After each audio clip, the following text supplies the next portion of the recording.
Well, good evening. We just concluded this year's NATO summit, and the consensus among the members was it was a great success.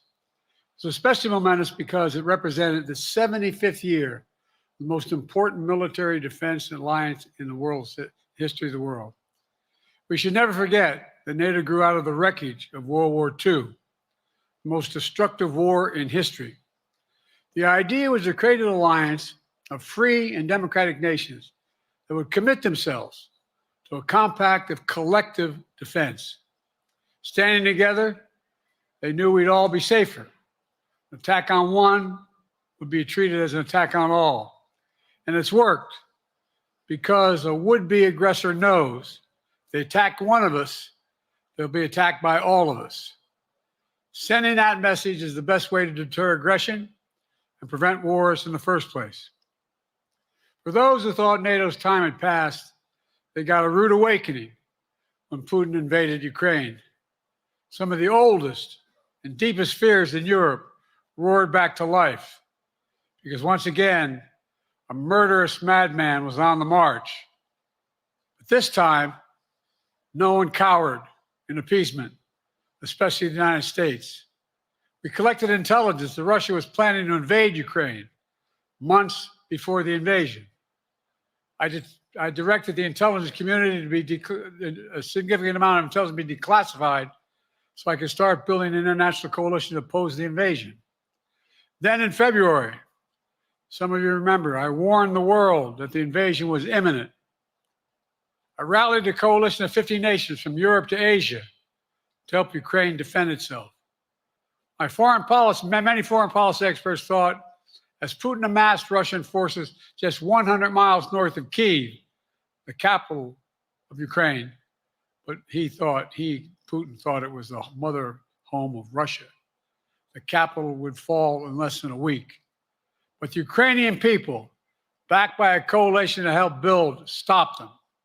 Today, Kyiv still stands, and NATO stands stronger than it has ever been. During the week of this summit, several heads of states made it a point in their statements to thank the United States and to thank me personally for all that NATO has achieved. NATO is not only stronger, NATO is bigger because we led the charge to bring in Finland and Sweden into the alliance, and it makes a gigantic difference. Excuse me.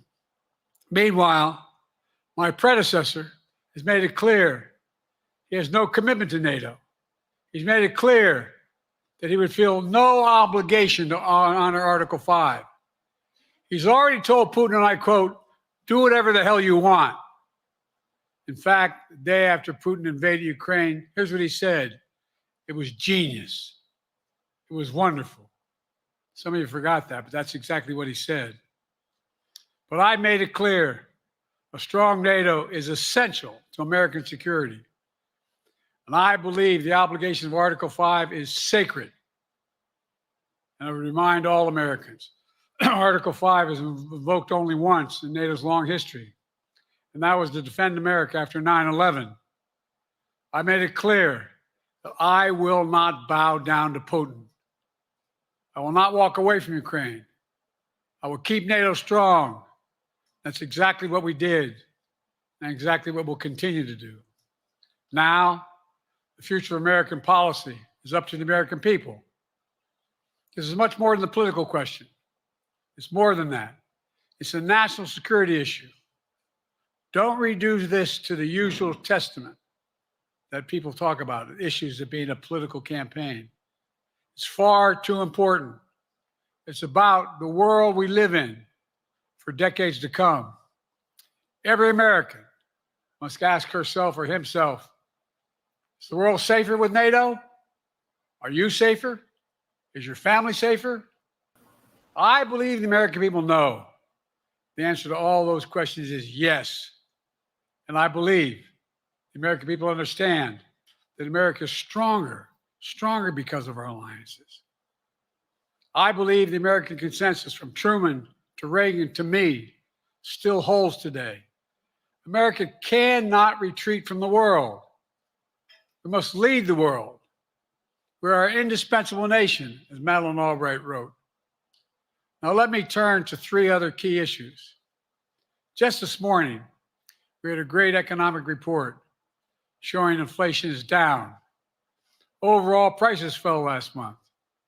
Core inflation is the lowest it's been in 3 years.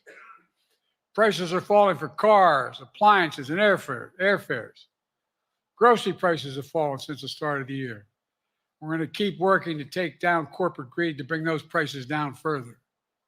Meanwhile, Trump's calling for a 10% tariff on everything Americans buy, including food from overseas, vegetables, and other necessities. And economists tell us that would cost the average American working family another $2,500 a year. It's a tax for $2,500 a year. Second, our efforts to secure the border, the southern border, is working. After Trump killed the bipartisan effort to secure the border, Republicans and Democrats had worked on, because he thought it would benefit me and make him a loser, Republicans walked away. So I took executive action last month. As a consequence, working with Mexico, down over 50%. The current level is lower today than when Trump left office. Third, for months, the United States has been working to secure a ceasefire in Gaza, to bring the hostages home, to create a path for peace and stability in the Middle East. 6 weeks ago, I laid out a detailed plan in writing. It was endorsed by the UN Security Council, the G7. That framework is now agreed on by both Israel and Hamas. So I sent my team to the region to hammer out the details. These are difficult, complex issues. There's still gaps to close. We're making progress. The trend is positive. And I'm determined to get this deal done and bring an end to this war, which should end now. Let me conclude where I began. We're the United States of America. We are the indispensable nation. Our leadership matters. Our partnerships matter. This moment matters. We must rise to meet it. With that, I'll take your questions. I've been given a list of people to call on here. Reuters, Jeff Mason. Of course.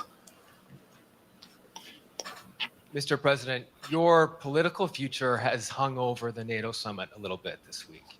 Speaker Pelosi made a point of suggesting that your decision on whether to stay in the race was still open. George Clooney and a handful of lawmakers have called on you to step aside.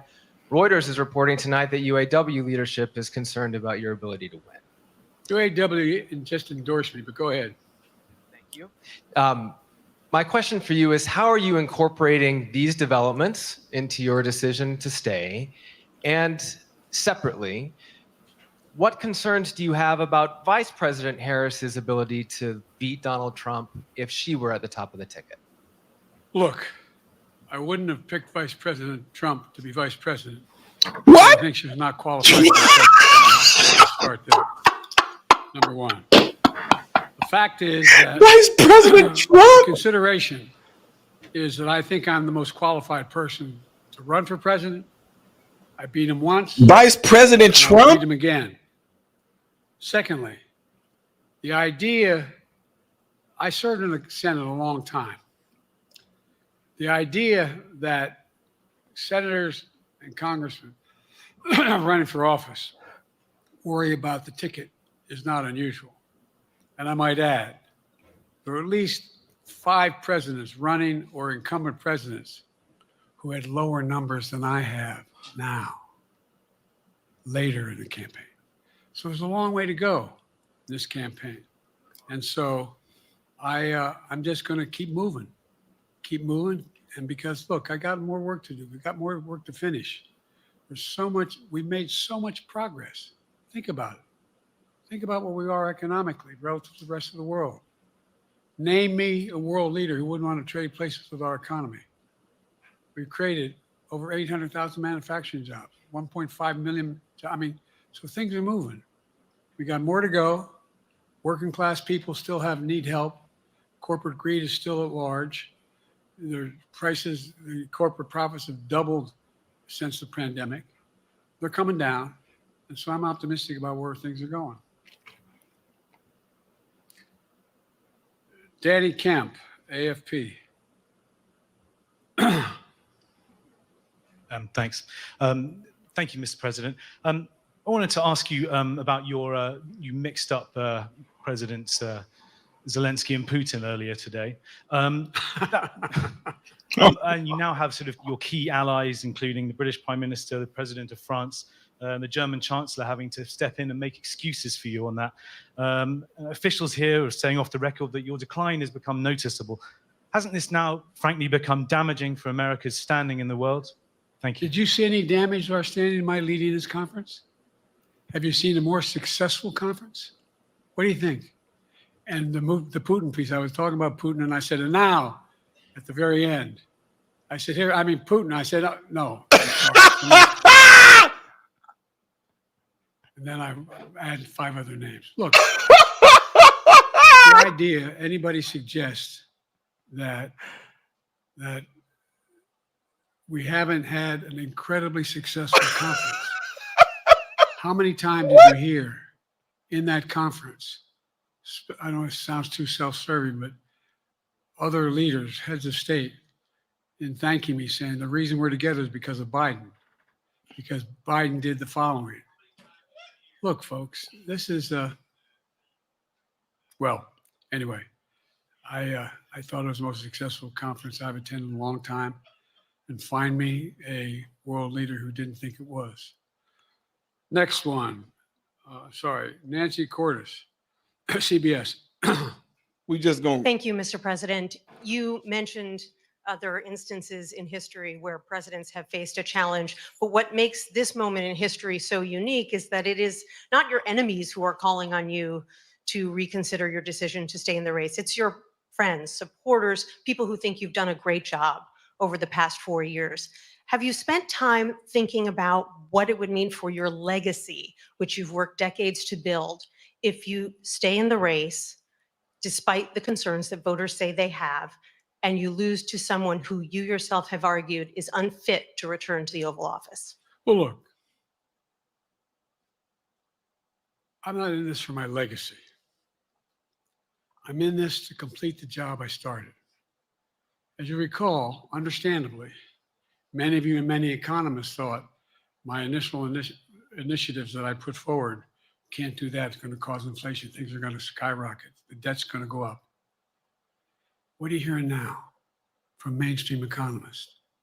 16 economic Nobel laureates said I've done a hell of a job.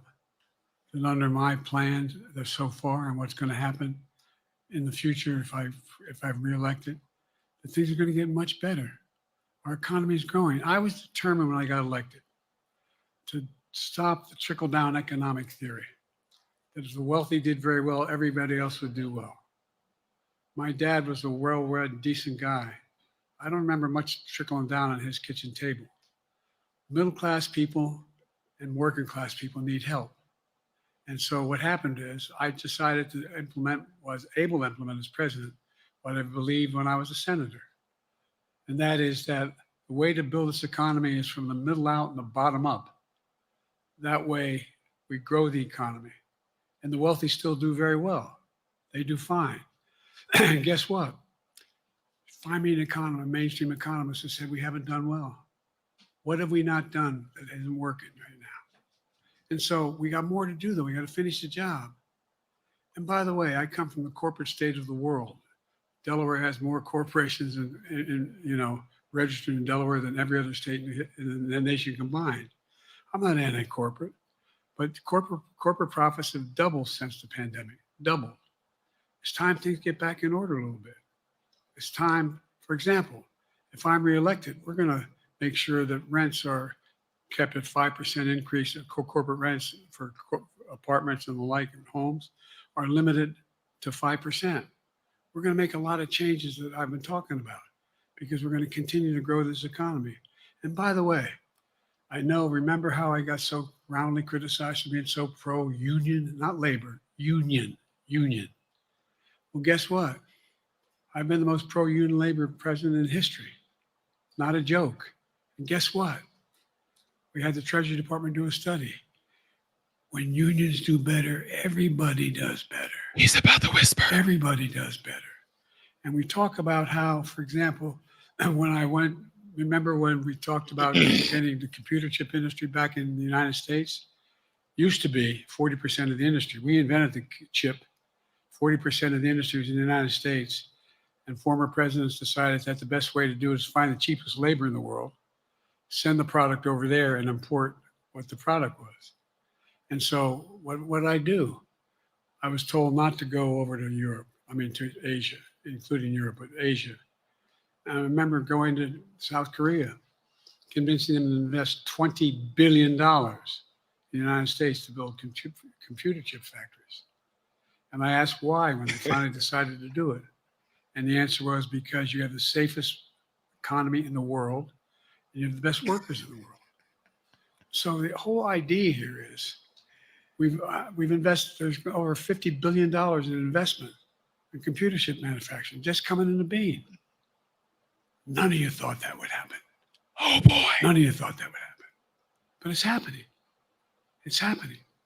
And it's going to grow economies. All through, and by the way, red states and blue states. Matter of fact, there's as much in red states as in blue states. I've made no distinction. So my generic point is that the idea that we can't continue to build and grow the economy, make it fair. Like I said, from my standpoint, when the middle class does well, that's when the whole economy grows. The poor have a shot, the wealthy do well. But the wealthy got to start paying their taxes. As a follow-up, sir, you mentioned that your Vice President Kamala Harris would be ready to serve on day one. Can you elaborate on that? What is it about her attributes and her accomplishments over the last 4 years that make her ready to serve on day one if necessary? First of all, the way she's handled the issue of freedom of women's bodies to have control over their bodies. Secondly, her ability to handle almost any issue on the board. This was a hell of a prosecutor. She was a first-rate person, and in the Senate, she was really good. I wouldn't have picked her unless I thought she was qualified to be president. Black, From the very DEI, beginning. I made no bones about that. She DEI, was qualified to be president. black. That's why I picked her. She ain't even black, really. No, let me stop. Felicia Schwartz, Financial Times. Thank you, Mr. President. Presidency is the most straining job in the world, and it's 24/7. How can you say you'll be up for that next year, in 2 years, in 4 years, given the limits you've acknowledged that you have today?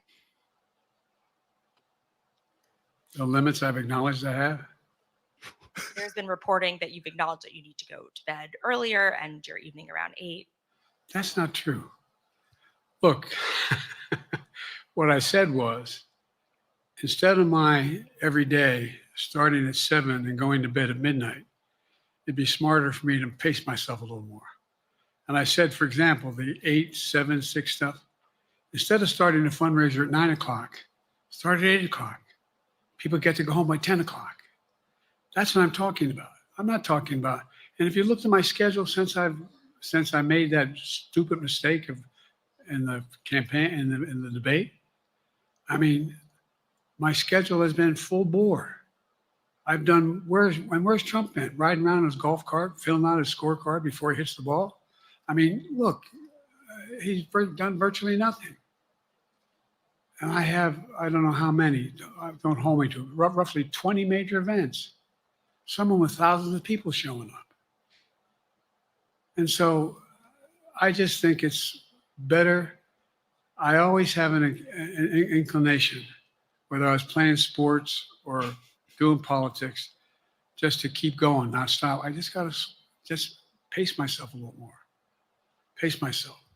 And the next debate, I'm not going to be traveling into 15 time zones the week before. Next debate? Anyway, that's what it was about. That's what it was about.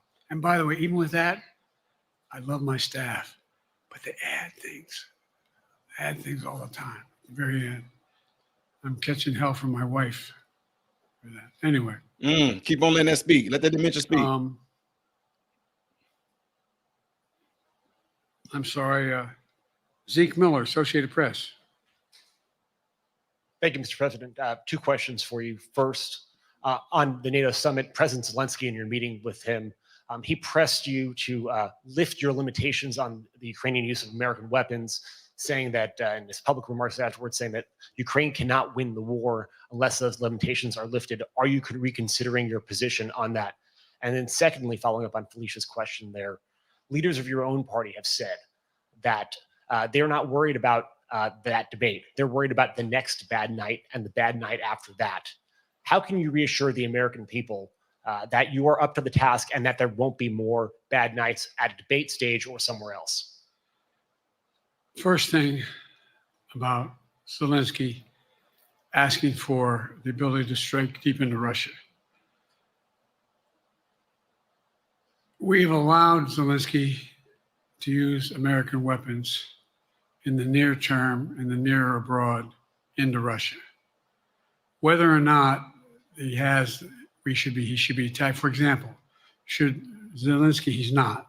If he had the capacity to strike Moscow, strike the Kremlin, would that make sense?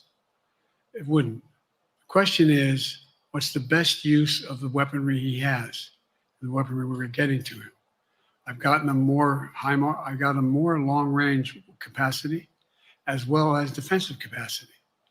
And so our military is where I'm following the advice of my commander-in-chief, the chief of staff of the military, as well as the Secretary of Defense and our intelligence people. Yeah, your commander-in-chief And is we're still making a Barack day-to-day Obama. basis on what they should and shouldn't go, how far they should go in. That's a logical thing to do. Second question related to Bad nights, sir. How can you reassure the American people that you won't have more bad nights, whether they be on a debate stage or on some matter of foreign policy? Well, I tell you what, the best way to assure them is the way I assure myself. And that is, am I getting the job done? Am I getting the job done? Can you name me somebody who's got more major piece of legislation passed in 3.5 years? Created 2,000 jobs just last week.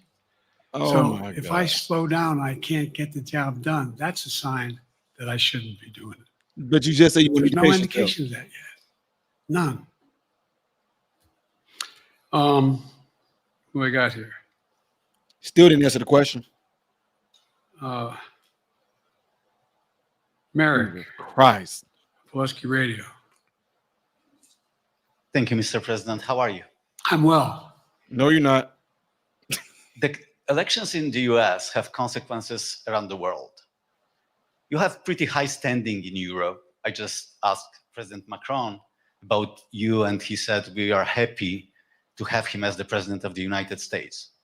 But there is a concern.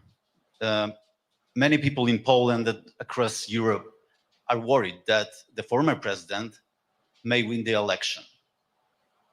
And there's a lot of concern that Donald Trump may weaken NATO, stop supporting Ukraine, or push Ukraine to give up territories to Russia. They're correct. And yourself was warning just 2 minutes ago about it.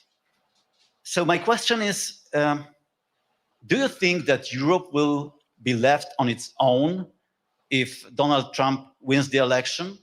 And what's your advice to European leaders to prepare for possible US disengagement? Well, look, I think, how can I say this without sounding too self-serving? I'm not having any of my European allies come up to me and say, Joe, don't run. What I hear them say is, you've got to win. You can't let this guy come forward. It'd be a disaster. It'd be a disaster. I mean, I think he said in one of his rallies, don't hold me to this, recently, where NATO, I just learned about NATO or something to that effect. Foreign policy has never been his strong point. And he seems to have an affinity to people who are authoritarian. That worries, as I tell you from Poland, that worries Europe. That worries Poland. And nobody, including the people of Poland, think that if he wins in Ukraine, he's going to stop in Ukraine. That that's going to be the end of it. And so What I can say is, I think I'm the best qualified person to do the job, to make sure that Ukraine does not fall, that Ukraine succeeds, Leave that Ukraine the alone. European alliance stays strong. They're going to die. You may recall, no one was talking about Finland joining NATO. I remember talking to Putin right after we got elected in Geneva, and he was talking about what we should do. We couldn't be in Eastern Europe, et cetera. And I said, you're looking for the Finlandization of Ukraine, because you can get the NATOization of Finland. And about 4 weeks later, I got a call. No, that's not true. Probably 5 months later, from the president of Finland, could he come and see me? In my office. I invited him to the Oval Office. We sat down and talked. He said he wanted to join NATO. Could I help? And I did. It wasn't automatic. And then I got a call from the Swedes. I beg your pardon?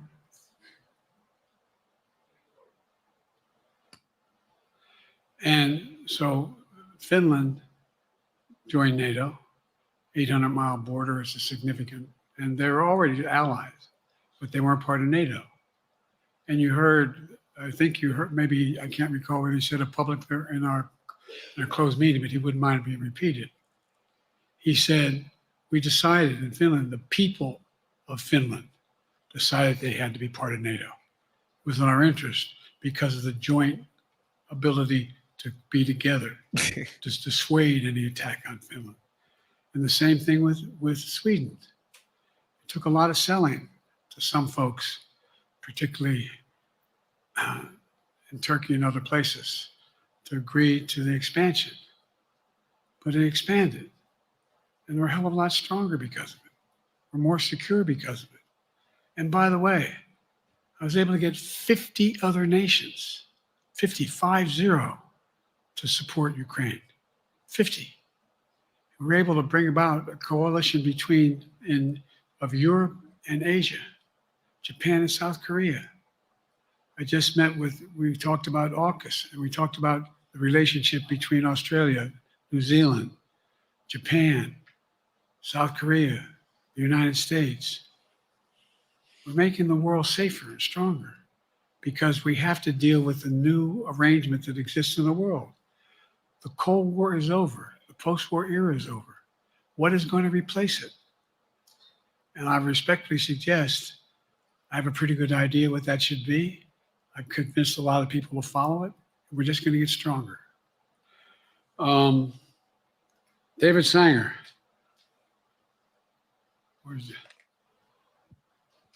Thank you, Mr. President. Be nice, David.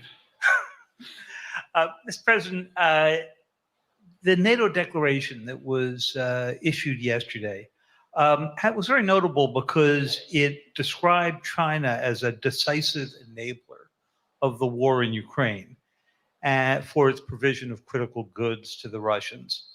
That's part of a broader partnership that seems to have cemented in place in the past 2 or 3 years. I think one that you were a little bit doubtful of when we asked you about it some time ago. So I'd be interested to know whether you have a strategy now of trying to interrupt the partnership between China and Russia, and whether or not in a second term you would pursue that, if you could describe that strategy to us.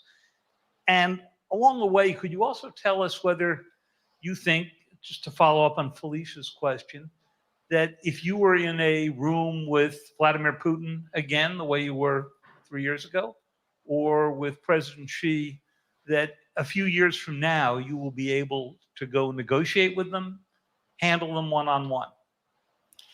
Well, the first part of the question is, we discussed and I raised in the NATO summit, and others raised, the future of China's involvement, what they're going to do. Oh my What God. they're doing with Russia in terms of accommodating, facilitating them. They're getting access to additional, they're not supplying weapons themselves. They're Oh my supplying God. mechanisms for them to be able to get weapons. And China's position is basically, and I've spent more time with Xi Jinping than any world leader has, over 90 hours since being vice president all the way through, for real.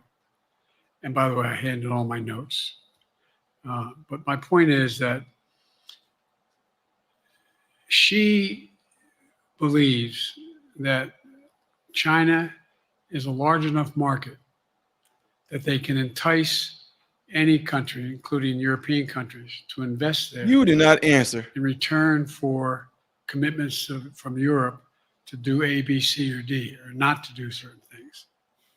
What's happened is we had a long discussion about what we have to make clear. China has to understand that if they are supplying Russia with information and capacity, along with working with North Korea and others to help Russia in armament, that they're not going to benefit economically as a consequence of that by getting the kind of investment they're looking for.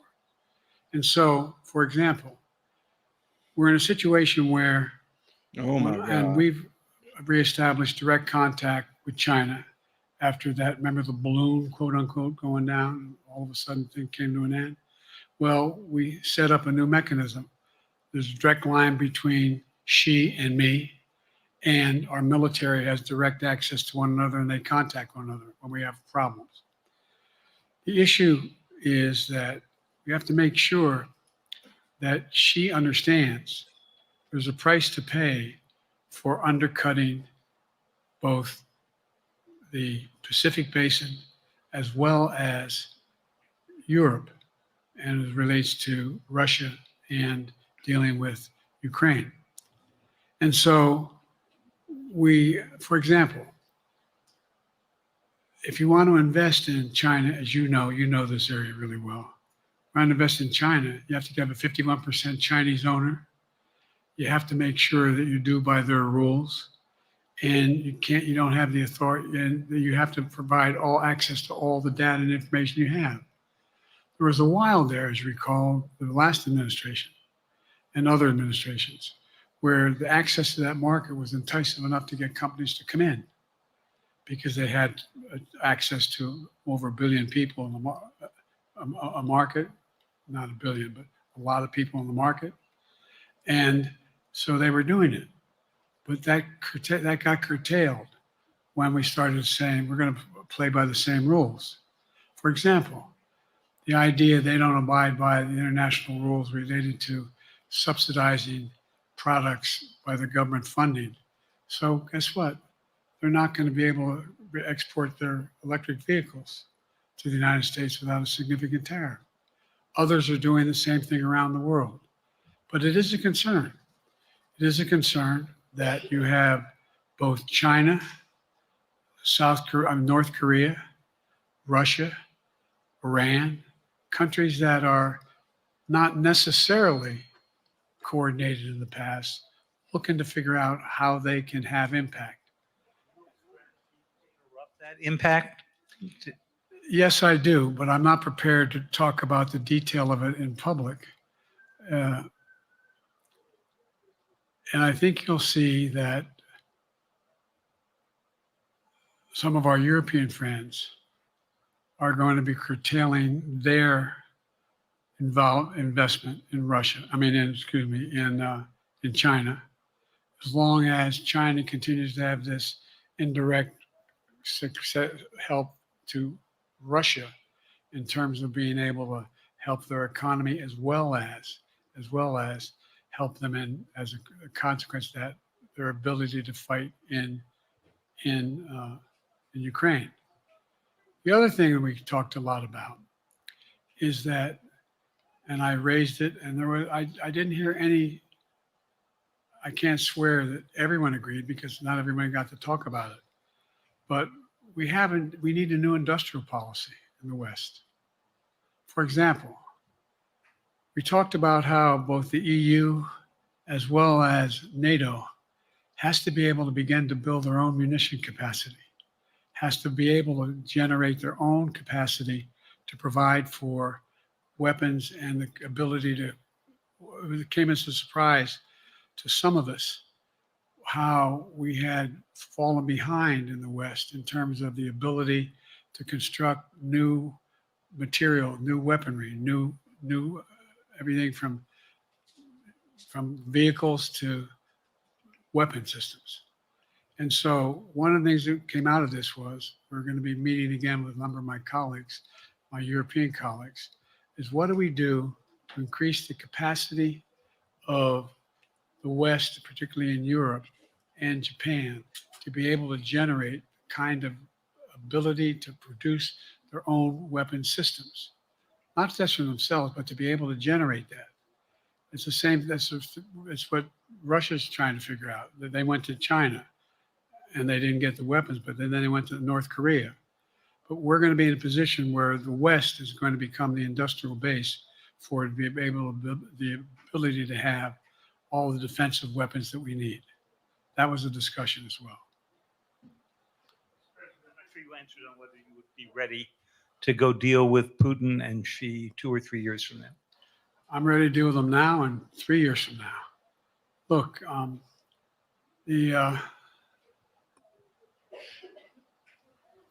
like I said, I'm dealing with Xi right now and direct contact with him. I have no good reason to talk to Putin right now. There's not much that he is prepared to do in terms of accommodating any change in his behavior. And but there isn't any world leader I'm not prepared to deal with. But I understand the generic point is Putin ready to talk? I'm not ready to talk to Putin unless Putin's ready to change his behavior. And the idea, look, Putin's got a problem. I'm joking. First of all, in this war that he is supposedly have won, and by the way, I think, don't hold me to the exact number, but I think Russia had 17.3% of Ukraine that they've conquered. Now it's 17.4. I mean, in terms of percentage of territory. They've not been very successful. They've caused horrible damage, loss of life, but they've also lost over 350,000 troops, military, killed or wounded. They have over 1 million people, particularly young people with technical capability, leaving Russia because they see no future there. They've got a problem. But what they do have control of is they are very good at controlling and running the public outcry that relates to how they use mechanisms to communicate with people. They lie like hell through the constituencies. They lie like hell about what's going on. And so the idea that we're going to be able to fundamentally change Russia in the near term is not likely. But one thing for certain, if we allow Russia to succeed in Ukraine, they're not stopping in Ukraine. I recommend, I know you know this because you've written about it, read Putin's speech after they moved in, what it was all about in Kyiv. It wasn't about just, anyway, read what his objective is. No, you tell us. And anyway, but so I think that I'm prepared to talk to any leader who wants to talk, including if Putin called me and wanted to talk. Last time I talked to Putin was trying to get him to work on an arms control agreement related to nuclear weapons in space. That didn't go very far. So my point is, I'm prepared to talk to anybody, but I don't see any inclination. There is an inclination on the part of the Chinese to keep in contact with me because they're not sure where this all goes. And look what's happened in Asia. We have strengthened the Asian Pacific area more than anybody else has. We just put together today, I brought on, I asked our NATO allies that we bring on the group from the South Pacific, Australia, New Zealand, Japan, Australia. I already mentioned Australia. And I met twice now, I think, with the 14 leaders of the Pacific Island nations. And we've slowed down what's going on there. We've slowed down China's reach. But there's a lot of work to do. This is a moving target, and I don't take it lightly. Sam from NPR. Thank you, Mr. President. Asma Khalid with NPR. I have two questions. Earlier, you spoke about the ceasefire plan between Israel and Hamas. We're now looking at 10 months of war, and I'm curious if there's anything that you feel personally you wish you would have done differently over the course of the war. And then secondly, if I may, I wanted to ask you about your presidential campaign. I remember covering your campaign in 2020, and there was a moment where you referred to yourself as a, quote, bridge candidacy, a transition to a younger generation of leaders. I want to understand what changed. Two things. Let's go back to when you talked about would I have changed anything that's happening with Israel and the Palestinians and the Palestinian movement. The answer is, as you recall, from the very beginning, I went to Israel, but I also got immediate contact with al-Sisi in Egypt. I met with the King of Jordan. I met with most of the Arab leaders to try to get a consensus going as to what had to be done to deal with getting more aid and food and medicine into the Gaza Strip. And we pushed it really hard. And Israel occasionally was less than cooperative, number one. The Israeli War Cabinet, I've been dealing with Israel since Golda Meir. Some of the reporters around here come here all the time have heard me say this. The first time I met with Golda Meir, I sat across from her at her desk, and her assistant was Rabin sitting next to me. That's how far back I go.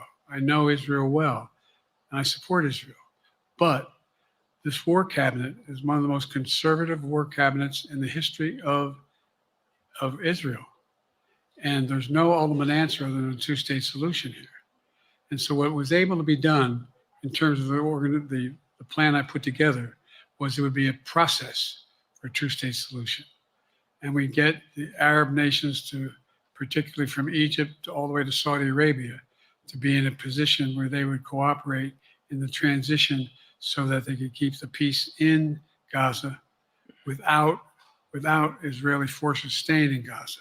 The question has been from the beginning, what's the day after in Gaza? And the day after in Gaza has to be, the end of the day after has to be no occupation by Israel on the Gaza Strip, as well as the ability for us to get in and out as rapidly as you can, all that's needed there. I've been disappointed that some of the things that I put forward have not succeeded as well, like the port reattached from Cyprus. I was hopeful that would be more successful. But that's why when I went to Israel immediately after the massacres that occurred at the hands of Hamas, the one thing I said to the Israelis, and I met with the War Cabinet and with Bibi, don't make the same mistake America made after bin Laden. There's no need to occupy anywhere. Go after the people who did the job. You may recall, I still get criticized for it, but I was totally opposed to the occupation and trying to unite Afghanistan. Once we got bin Laden, we should have moved on because it was not no one's ever going to unite that country. I've been over every inch of that, not every inch, the entirety from the poppy fields all the way to the north. I said, don't make the same mistake we made. Don't think that's what you should be doing, is doubling down. We'll help you find the bad guys, Sinwar and company. And all this criticism about I wouldn't provide when the weapons they needed. I'm not providing them 2,000-pound bombs. They cannot be used in Gaza or any populated area without causing great human tragedy and damage. But remember what happened when you had the attack on Israel with rockets and ballistic missiles. I was able to unite the Arab nations as well as Europe, and nothing happened. Nothing got hurt. It sent an incredible lesson to what was going on from the Middle East. So there's a lot of things, in retrospect, I wish I had been able to convince the Israelis to do. But the bottom line is we have a chance now. It's time to end this war. Doesn't mean walk away from going after Sinwar and Hamas. And if you notice, you know better than most, there is a growing dissatisfaction in on the West Bank from the Palestinians about Hamas. Hamas is not popular now. And so there's a lot of moving parts. I just have to keep moving to make sure that we get as much done as we can toward a ceasefire, and get those. And by the way, look at the numbers in Israel. I mean, my numbers are better in Israel than they are here. But then again, they're better than a lot of other people here too. But anyway, Bridge candidacy in 2020, you referred to yourself as being a bridge candidate for a younger, fresher generation of Democratic leaders. And I wanted to know what changed. What changed was the gravity of the situation I inherited in terms of the economy, our foreign policy, and domestic division. And I think, I won't put words in anybody's mouth. Most presidential historians give me credit for having accomplished more than most any president since Johnson and maybe before that to get major pieces of legislation passed. And what I realized was my long time in the Senate had equipped me to have the wisdom to know how to deal with the Congress to get things done. We got more major legislation passed that no one thought would happen. And I want to finish it, to get that finished. If tomorrow, if we had a circumstance where there was a lineup and I hadn't inherited what I did and we just moved things along, anyway, it's going to change. Last question. Haley Bull, Scripps. Or no, Josh Weingrove, I'm sorry, was the next one. I'll do 2 more questions. Thank you, Mr. President. Many of your colleagues, Democrats on the Hill, are watching tonight as they assess what they want to say about your candidacy. I'm wondering how you're thinking of this right now. It seems like your answer is clear, but they're watching how things go tonight, tomorrow in Michigan, next week in Texas and Nevada. Are you thinking that way about how the next week or 2 goes would inform your? Am I using that way, you say? Are you thinking that way about how the next 2 weeks go? Will that affect your decision, or are you fully determined on running in November as the party's nominee? I'm determined on running, but I think it's important that I allay fears by let them see me out there. Let me see them out. For the longest time it was, Biden's not prepared to sit with us unscripted. Biden's not prepared to, anyway. And so what I'm doing is, and I've been doing, I think we've done over 20 major events from Wisconsin to North Carolina to demonstrate that I'm going out in the areas where we think we can win, where we can persuade people to move our way, or people are already there. And here, look, the other thing is, we have the most extensive campaign organization of anybody's had in a long, long time. We have well over 1,000 volunteers knocking on doors, making phone calls, making tens of thousands of phone calls. We have headquarters. I forget exactly how many. I want to cite a number and then find out I'm off. But we have scores of headquarters in all the toss-up states. We're organized. We're moving. And that's awful hard to replace in the near term. And here's the other thing. I was in the Senate a long time. Very proud of what I've done in the Senate. I was chairman of the Foreign Relations Committee for a long time, and I was chairman or ranking member and chairman of the Judiciary Committee. I'm going to be going down to the Johnson Library. Anyway, I'm going to be going around making the case of the things that I think we have to finish and how we can't afford to lose what we've done or backslide on civil rights, civil liberties, women's rights. There's that little button we have. Control guns, not girls. I mean, the idea we're sitting around, that's where Kamala's so good as well. We're sitting around. More children are killed by a bullet than any other cause of death. The United States of America. What the hell are we doing? What are we doing? We got a candidate saying, promised the NRA, don't worry, I'm not going to do anything.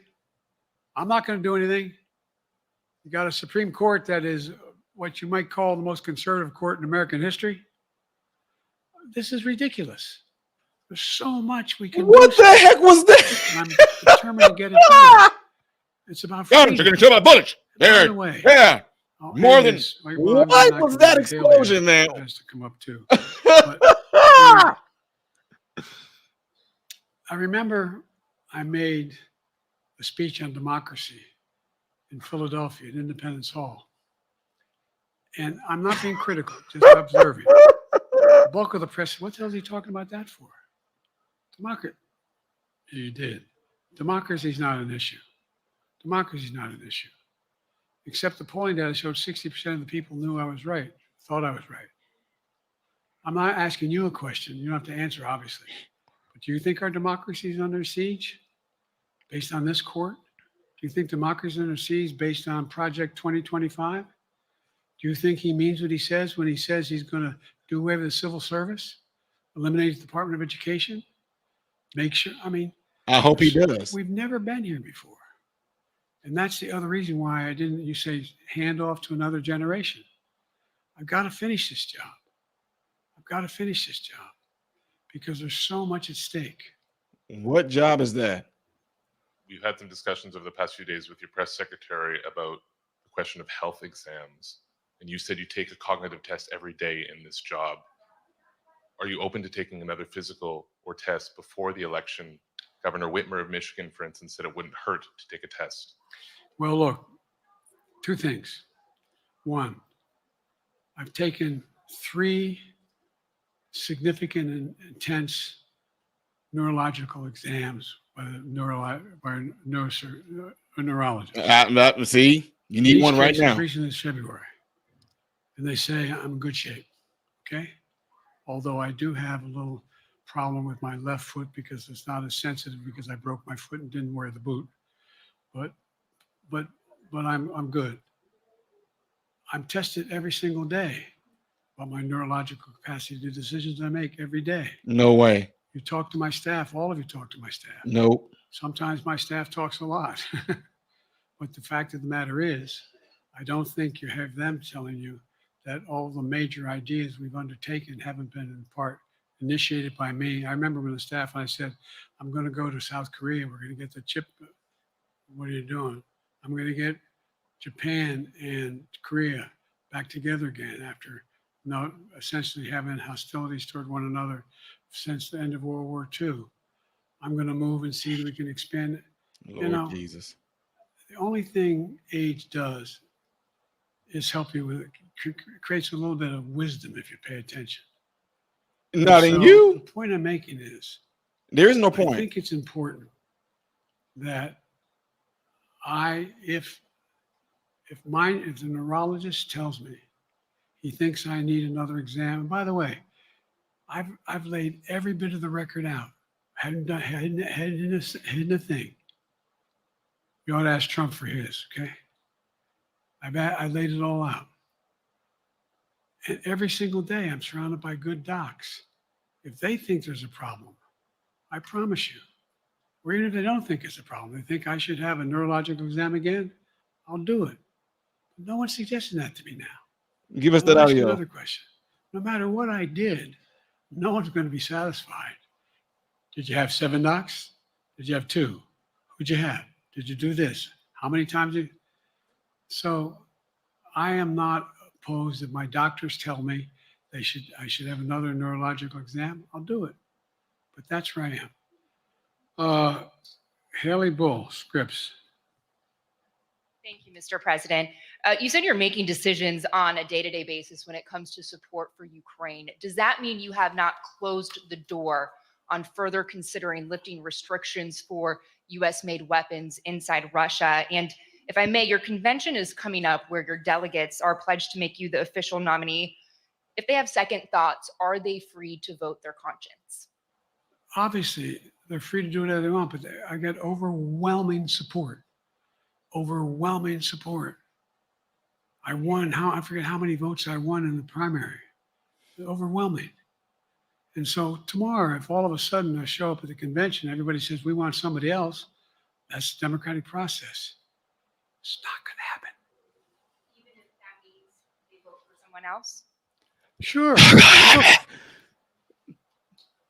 We'll I'll end see. this with this. I served in the Senate a long time. That's very significant right there. I understand the impetus of candidates running for local office and whether they think the topic can help them or not.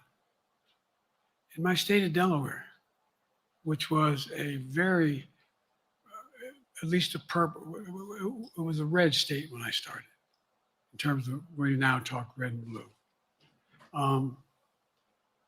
I don't recall most of the Democratic presidents winning my state when I was a candidate. The truth of the matter is I understand the self-interest of every candidate. If they think that, running with Biden at the top is going to hurt them, then they're going to run away. I get it. But so far, go and look at the polling data in their states. Look at the in-depth, and by the way, I think you'd all acknowledge, and you're all experts. I'm not being solicitous about the president. You're experts on this stuff. How accurate does anybody think the polls are these days? I can give you a series of polls where you have likely What about the voters, election results? me versus Trump, where I win all the time. When the unlikely voters vote, he wins sometimes. The bottom line is all the polling data right now, which I think is premature because the campaign really hasn't even started. I mean, it hadn't started in earnest yet. Most of the time, it doesn't start till after September, after Labor Day. So a lot can happen. But I think I'm the best I believe I'm the best qualified to govern. And I think I'm the best qualified to win. But there are other people who could beat Trump too. But it's awful start from scratch. And, we talk about, money raised. We're not doing bad. We got about $220 million in the bank. We're doing well. So with that, you have any want to follow up on any of that you just asked me? Yes. You earlier explained confidence in your vice president. Yes. If your team came back and showed you data that she would fare better against former President Donald Trump, would you reconsider your decision to stay in the race? No, unless they came back and said, there's no way you can win. There's no way you can win. Me. Yeah, you. No one's saying that. No poll says that. Okay. Thanks. This ends tonight's press conference. Run, Biden. Run. Thanks, Gotta everybody. run, Mr. President. Run. Hurry up. This concludes. Respectfully, earlier you misspoke in your opening answer. You referred to Vice President Harris as Vice President Trump. Right now, Donald Trump is using that to mock your age and your memory. How do you combat that criticism from tonight? Listen to him. This concludes tonight's press conference. Thank you, everybody. Thanks, everyone. What? What? Did he just accidentally speak and tell the truth? What the heck was that? Did he just say, listen to Trump? Well, there it is, ladies and gentlemen. I hope y'all listen to Trump. What the actual heck? What in the world? I mean, I know we're all not sitting here deaf. That's what happens when you get an off the script question like that. This man literally just said, they asked him when you just got done saying Vice President Trump, instead of saying Vice President Kamala Harris, Trump is using that against you right now. What do you say to that? His response was, listen to him. If we would have had maybe just 5 more minutes of President Biden's time, I think we would have seen him just kind of already all the way completely losing. I have no idea, y'all. I had no idea. Seriously, and I'm not saying this to be mean or nothing like that. I'm just telling you the truth. I have no idea half of what President Biden was talking about. Now, it's one thing, and I'm just being fair. Y'all know how it is because I know some of y'all are Trump lovers. I know some of you guys are Biden lovers. When it comes to some people have a hard time criticizing their pick. But I would say, you guys all know me on my channel. If I see that President Trump is saying things to get around a question, I'll say, oh, yeah, I know what he's doing right here. He's getting around the question. He's not trying to answer because he might be having some type of strategy, yada, yada, peanut butter. But President Biden wasn't even trying to get around the question. He just went to Walmart and started shopping and then seeing the toys on the shelf. Kids won't have nothing for Christmas. We got to make sure. That's why anyway, that's what he was doing. President Biden, what do you think about them saying that you're not going to be the Democrat nominee because you're losing so many donations? Look, first, two things. First, I never said that I didn't want all these things to be where they are. That's not me, you know. That's what happened when they went over there themselves. Look at my record, Jack. Look at my record. I mean, we had all kind of peoples up there, but nobody talked. The guns that killed so many kids, they killed a lot of people, and we were trying to get rid of the guns so we could send them to Ukraine. I'm saying, like, what the heck is going on here? What, man? Woo, good golly, Miss Molly, guys. I told you guys, as they do more of these conferences like this, I listen to both people. I know some of you guys don't. I'm just keeping it real because I want to see both sides so I can have something to pretty much base my analysis of policy that's being pretty much brought up, what the answer is supposed to be to the certain things that are plaguing us right now in our country right now. I want to hear from both sides right now, right? I have no idea what just happened. I don't. Guys, make sure y'all hit that like button before y'all get out of here. I don't even look. I wish, honestly, I wish I can give y'all something to give a analysis off of, but I really can't because I don't know what he was talking about. I really don't. He met Xi more times than any world leader. Inflation is down, food is down.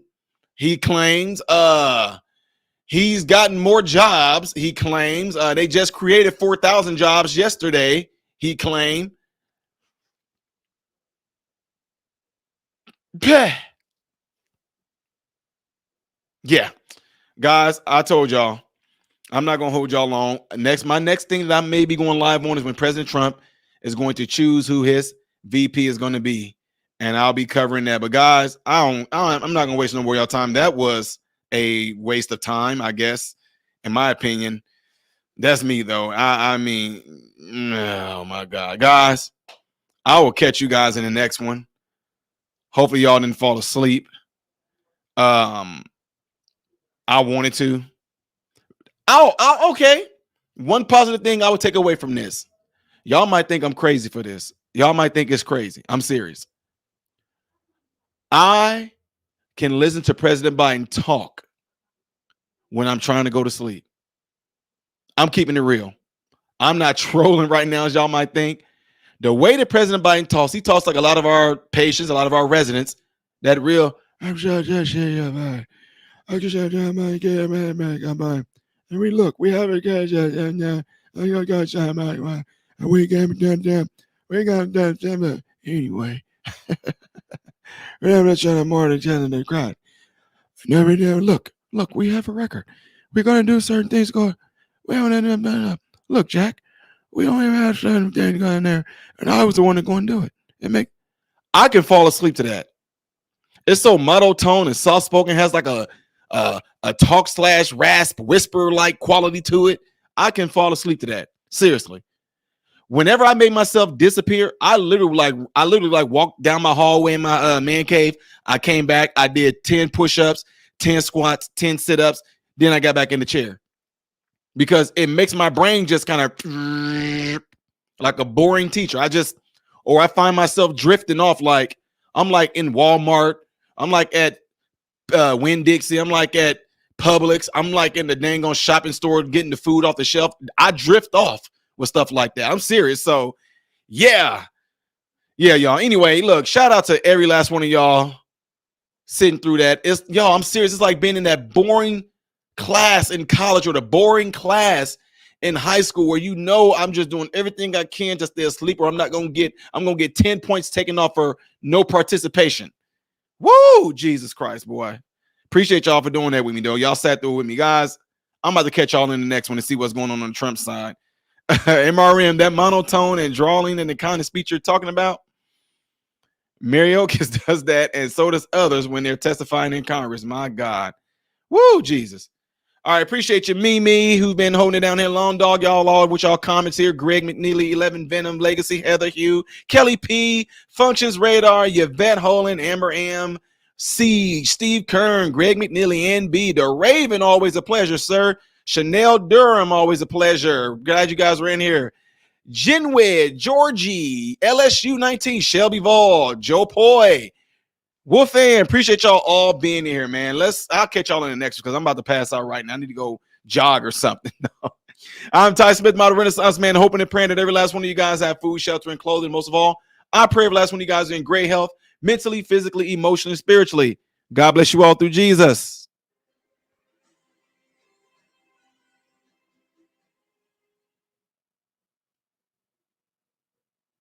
What's going on, everybody? So, hey, check this out. I appreciate you guys watching. I appreciate you taking time out of your day to view these videos.